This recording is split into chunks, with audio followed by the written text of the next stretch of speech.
For the next 8 or 10 months, Oliver was the victim of a systematic course of treachery and deception. He was brought up by hand.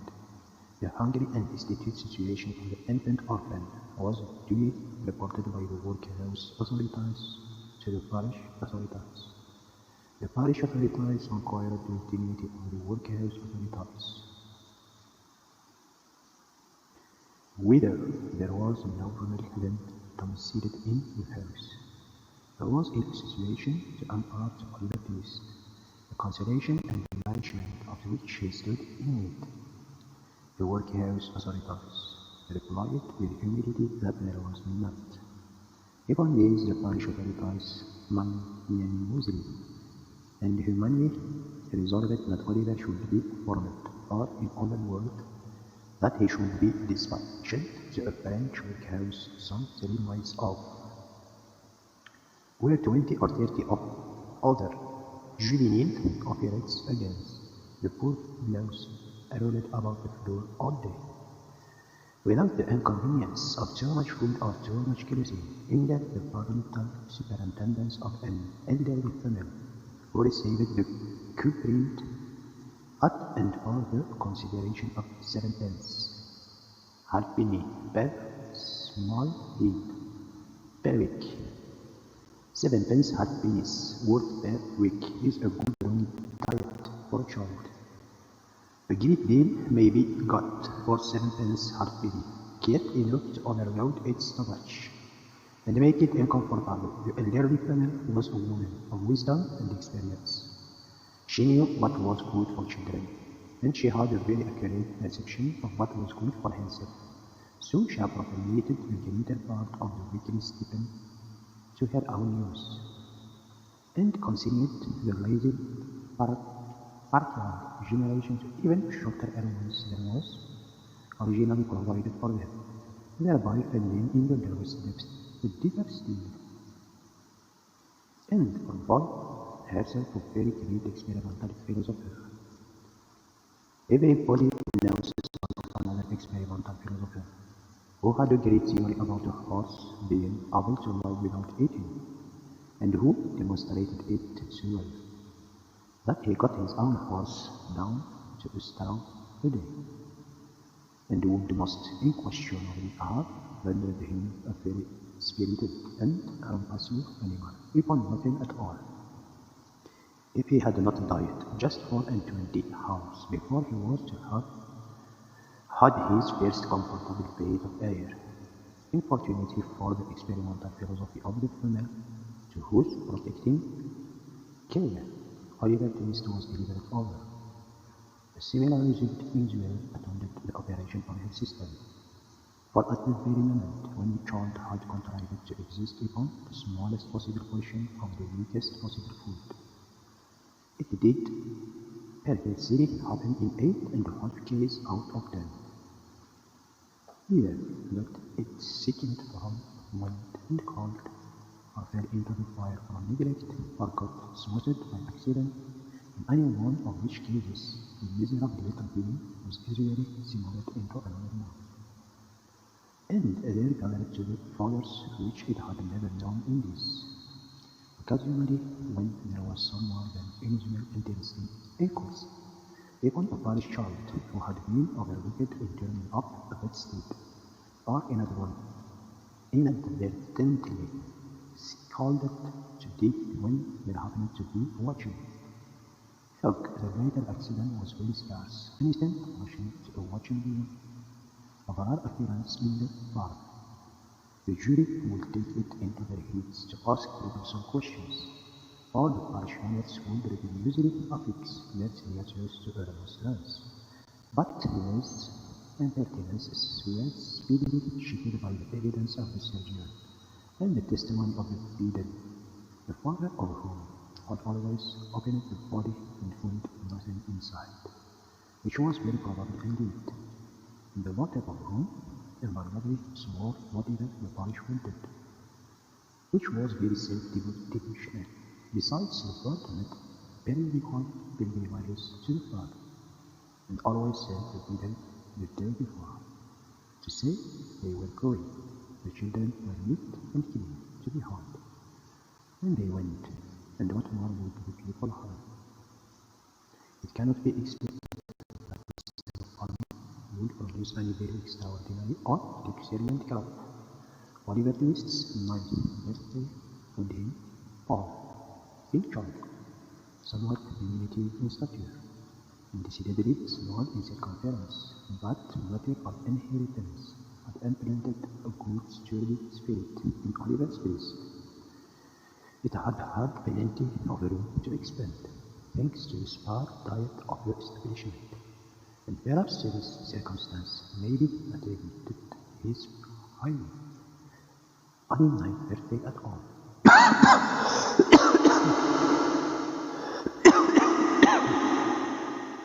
Babies, as it may.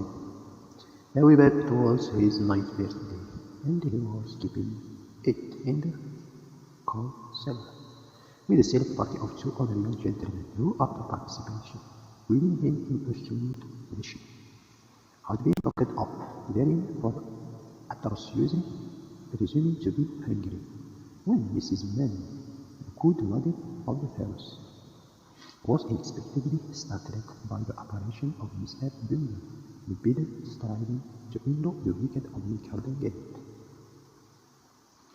"Goodness gracious, is that you, Mr. Bumble, sir?" said Mrs. Mann, thrusting her head out of the window in well-affected exercise of joy. Susan took Oliver and then two brought upstairs, and watched them carefully. "My art, Oliver, Mr. Bumble, how glad I am to see you, surely."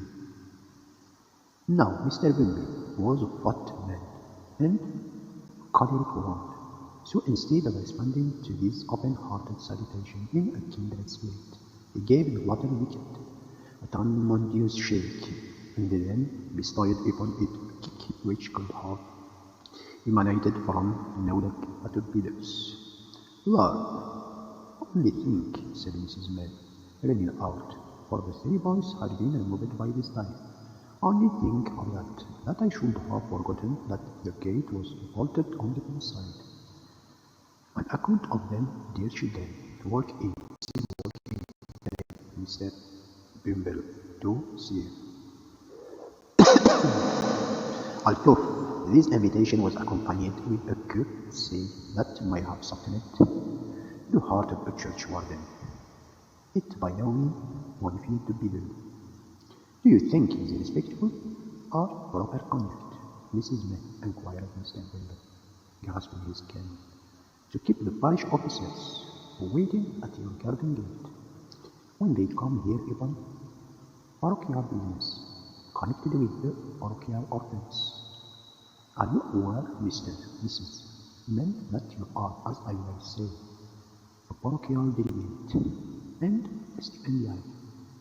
I am sure, Mr. Bumble, that I was only telling one or two of the dear children as is so fond of you. That it was you coming," replied Mrs. Mann with great humility. Mr. Bumble has a great idea of his oratorical powers and his importance. He had displayed the one and vindicated the other. He relaxed. Well, Mrs. Mann," he replied in a calmer tone. "It may be as you say, it may be. Let the way in, Mrs. Mann, for I come on business and have got something to say." Mrs. Mann ushered the bidder into a small parlour with brick floor, placed a seat for him, and officiously deposited his cocked hat and gun on the table before him. Mr. Bumble wiped from his forehead the perspiration which his work and smiled, which his work had engendered, glanced complacently at the cocked hat and smiled. Yes, he smiled. Bidders are but men. And Mr. Bumble smiled. "Now don't you be offended at what I am going to say," observed Mrs. Mann, with captivating sweetness. "You have had a long walk, you know, or I wouldn't mention it. Now, will you take a little drop of something, Mr. Bumble?" Not a drop," said Mr. Bumble, having his right hand in a delicate but still placid manner. I think you will, said Mrs. Mill, who had noticed the tone of the refusal. Mr. Mill had accompanied it, just a little drop, with a little cold water and a bit of sugar. Mr. Bimble coughed. "No, just a little drop," said Mrs. Mill persuasively. "What is it?" inquired the beadle. "Why, it's what I am obliged to keep a water of in the house, to put in the blessed infants, tap it when they enter," Mr. Bimble replied Mrs. Mills as she opened a corner cupboard and took down a bottle and glass. "It's gin." "Do you give the children coffee, Mrs. Mill?" inquired Bimble, following his voice the interesting process of mixing.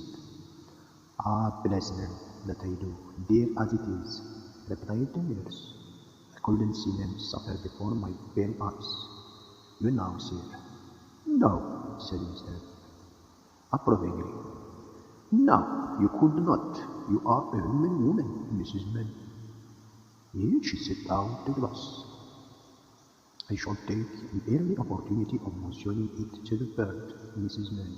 He drew it towards him. "You feel as a mother, Mrs. Mill." He stirred the gin and water. I drink your health with cheerfulness, Mrs. Mill," and he swallowed half of it. "And now about business," said the beadle, taking out a leather pocketbook. The child that was half baptized Oliver Twist is 9 years old today. "Bless him," interposed Mrs. Mill, plumbing her left eye with the corner of her apron, and notwithstanding offered the reward of £10, which was afterwards increased to £20, notwithstanding the most superlative, and I might say supernatural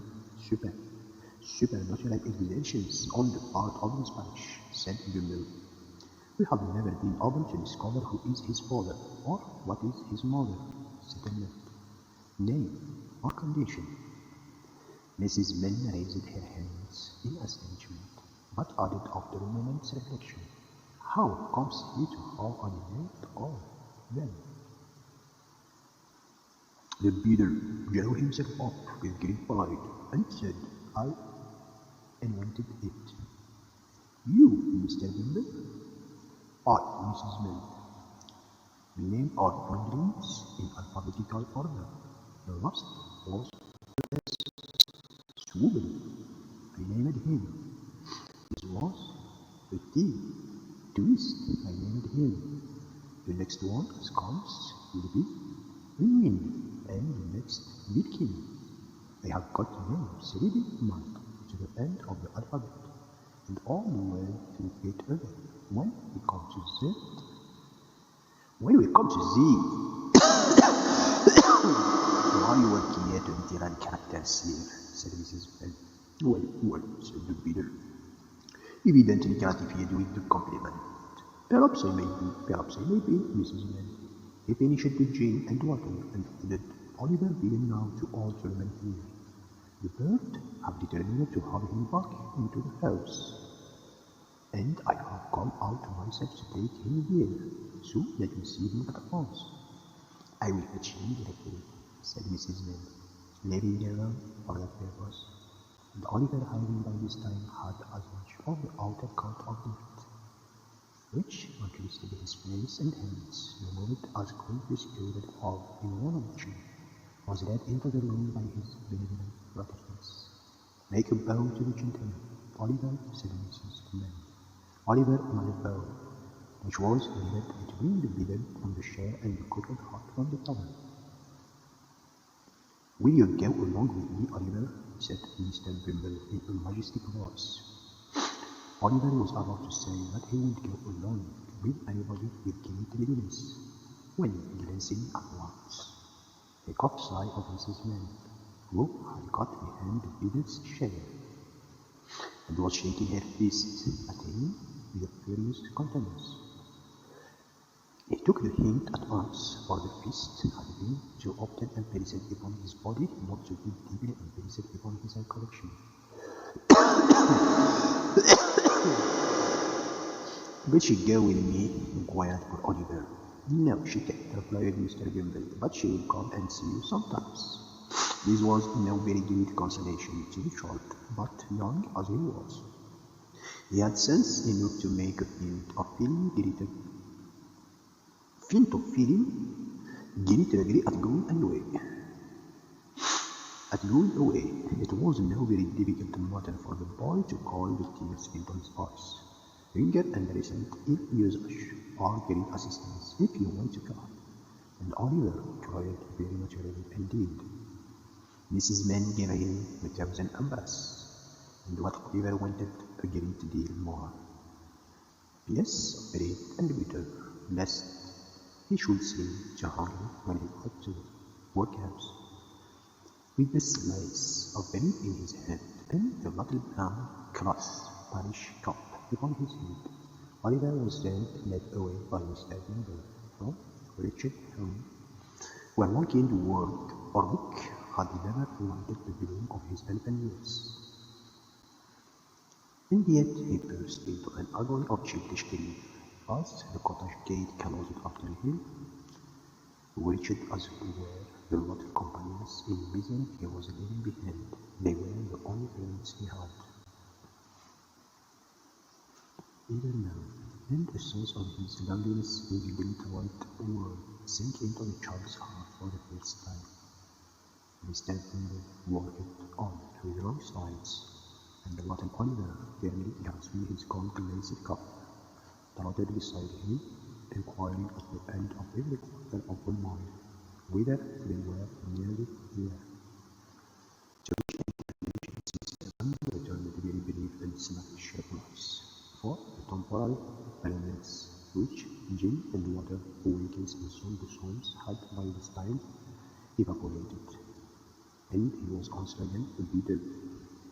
Oliver had not been within the walls of the workhouse a quarter of an hour, and had scarcely completed the demolition of a second slice of bread, when Mr. Gimble, who had handed him over to the care of an old woman, returned and telling him it was the bird night, informed him that the bird had said he was to appear before it forthwith. He was to appear before it forthwith, not having a very clearly defined mention of what a blind bird was. Oliver was rather astounded by this intelligence, and was not yet certain whether he ought to laugh or cry. He had no time to think about the matter, however, for Mr. Gimble gave him a tap on the head with his cane to make him up, and another on the back to make him lively, and bidding him follow, conducted him into a large whitewashed room where 8 or 10 fat gentlemen were sitting around the table, at the top of which, seated in an armchair rather higher than theirs, was a particularly fat gentleman with a very round red face. "Bow to the bird," said Gimble. Oliver pushed away 2 or 3 tears that were lingering in his eyes, and seeing no bird but the table, fortunately brought to light. "What's your name, boy?" said the gentleman in the high chair. Oliver was frightened at the sight of so many gentlemen, which made him tremble, and the fiddle gave him another tap behind, which made him cry, and these 2 causes made him answer in a very low and hesitating voice. Whereupon a gentleman in a white waistcoat said he was a fool, which was a capital way of raising his spirits, and putting him quite at his ease. "Boy," said the gentleman in the high chair, "listen to me. You know you are an fool, I suppose." "What's that, sir?" inquired Oliver. "The boy is a fool. I thought he was," said the gentleman in the white waistcoat, in a very decided tone. If one member of the class had listened, with an intuitive perception of others of the same race. The gentleman in the white waistcoat was unquestionably well qualified to pronounce an opinion on the matter. "Which," said the gentleman who had spoken first, "you know you have got no father or mother, and that you are brought up by the parish, don't you?" "Yes, sir," replied Oliver, weeping bitterly. "What are you crying for?" inquired the gentleman in the white waistcoat. And to be sure, it was very extraordinary. What could the boy be crying for? What could the boy be crying for? "I hope you say your prayer every night," said another gentleman in a gruff voice, "and pray for the people who feed you and take care of you like a Christian." "Yes, yes," the gentleman who spoke last was a confusedly eyed. It would have been very like Christian, and a rather usually good Christian, too, if Oliver had prayed for the pupil he fed and took care of him. But he hadn't, because nobody thought of him. "Well, you have come here to be educated and tough, a useful trade," said the red-faced gentleman in the high chair. "So you will begin to pick vacuum tomorrow morning at 6 o'clock, added the surly one in the white waistcoat. "For the combination of both, there is blessing in the one simple process of picking vacuum." Oliver bowed low by the direction of the people, and was then hurried away to a large ward, where, on a rough, hard bed, he sobbed himself to sleep. What a noble illustration of the tender laws of this favorite country! "Let the robbers go to sleep," as he lay sleeping in happy unconsciousness of all around him. But the bird had that very day arrived at a decision which would exercise the most material influence over all his future fortunes. What they had, and this was it. The members of this bird were very sage, deep, philosophical men, and when they came to turn their attention to the workhouse, they found out at once what ordinary folks would never have discovered. The poor people liked it. It was a regular place of public entertainment for the poorer classes, a tavern where there was nothing to buy, a public breakfast, dinner, tea, and supper all the year round, brick and mortar Elysium, where it was all play and no work. "Oh," said the bird, looking very knowing, "you will stop it all in no time." So they established the rule that all poor people should have the alternative, for they would compel nobody, not me, of being started by a gradual process in the house, or by a quick one out of it, with his ears very contracted with the waterworks, to live on an unlimited supply of water, and with a car factor, to supply periodically small quantities of water needed, and issued 3 meals of steam here a day, with an onion twice a week, and hard-boiled on Sunday. They might get into many other wise and human regulations having reprehensible effects, which it is not necessary to repeat. Kindly undertook to divorce poor-minded people, in consequence of the great expense of a suit in the close commons, and instead of compelling a man to support his family as they had their own time, took his family away from him, and denied him. There is no telling how many applicants for leave under these last 2 weeks would not have started up in all classes of society, if it had not been coupled with the workhouse. They were long-headed men, and they had a very great difficulty. The routine was inseparable from the workhouse and the grill, and that frightened me. For the first 6 months after Oliver Twist was delivered, the system was in full operation. It was rather expensive at first, in consequence of the increase of the undertaker's bill, and the necessity of taking the credits of all offers. which fluttered loosely under Worsted shrinking farms after a week up to Gruyere. But the number of workhouse inmates got thin as well as the poppers, and the birds were in exercise. The room in which the boys were fed was a large stone hall, with a copper at one end, out of which the master gazed in and front for the pupils, and assisted by one or two women, who waddled the Gruyere at meal times, of which composition each boy had one porringer, and no more, except on festive occasions. And then he had 2 ounces and a quarter of bread besides. The boys never wanted watching. The boys polished them with their spoons till they shrunk again. And when they had performed this operation, which never took very long, the spoons being nearly as large as the tongues, they would sit staring at the copper with such eager eyes, as if they could devour the very bricks of which it was composed, employing themselves meanwhile in sucking their fingers most assiduously, with the view of catching up any stray splotches of Gruyere that may have been cast therefrom.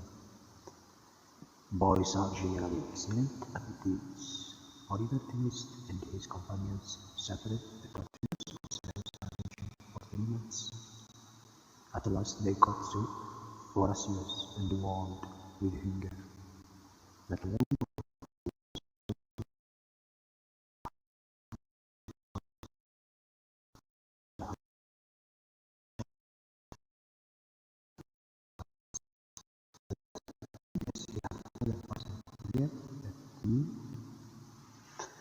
he was afraid he should some night eat the boy who slept next to him, who happened to be a weakly youth of tender age. He had a wild, hungry eye, and they implicitly believed him. The council was held, lots were cast, who should walk up to the master after supper that evening, and ask for more, and it fell to Oliver Twist. The evening arrived, the boys took their places. The master in his books uniform stationed himself at the copper.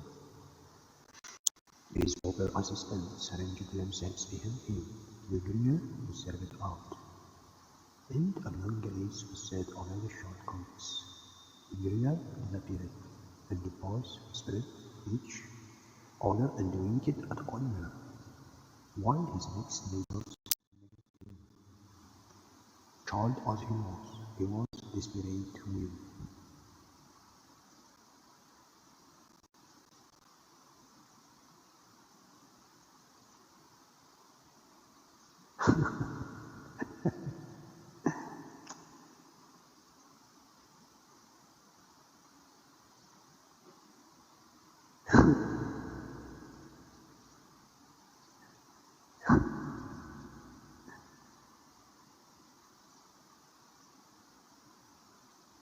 Oliver asking for more. Hunger and reckless with misery. He rose from the table, advancing basin and spoon in hand. To the master, said somewhat alarmed at his own temerity. Please, sir, I want some more. The master was appalled. He held him in, but he turned very pale. He gathered in stupefied astonishment on the small ribbon for some seconds, and then clinging for support to the copper. The assistants were paralyzed with wonder, and the boys with fear. What? Said the master at length, with a faint voice. Please, sir, replied Oliver. I want some more. The master aimed a blow at Oliver's head with the lobber, pinioned him in his arms, and shrieked aloud from the below. The birds were sitting in sudden control when Mr. Bimble reached into the room in great excitement, and addressing a gentleman in a high chair, said, Mr. Nimpkins, I beg your pardon, sir. Oliver Twist has asked for more. There was a general start. Horror was depicted on every countenance. depicted on every countenance. "For more," said Mr. Hopkins. "Compose yourself, Bimble." And so on. Mr. Hopkins. "Do I understand that he asked for more after he had eaten the supper allotted by the dietary?" "He did, sir," replied Bimble. "That boy will be hanged," said the gentleman in the white waistcoat. "You know that boy will be hanged." Nobody controverted the prophetic gentleman's opinion. An animated discussion took place. Oliver was ordered into instant confinement, and a bill was next morning posted on the outside of the gate, offering a reward of 5 pounds to anybody who could take Oliver Twist off the hands of the parish. In other words, 5 pounds and Oliver Twist were offered to any man or woman who wanted an apprentice to any talent, business, or calling.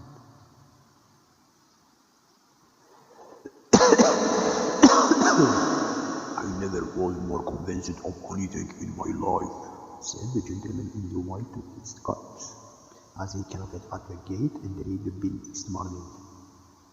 "I never was more convinced of anything in my life than I am that boy will come to be hanged." As a purpose to show in the second whether the white waistcoat gentleman was right or not, I should perhaps mark the interest of his narrative, to possess any or if I venture to hint just yet whether the life of Oliver Twist had this violent termination or no. The end of chapter 2.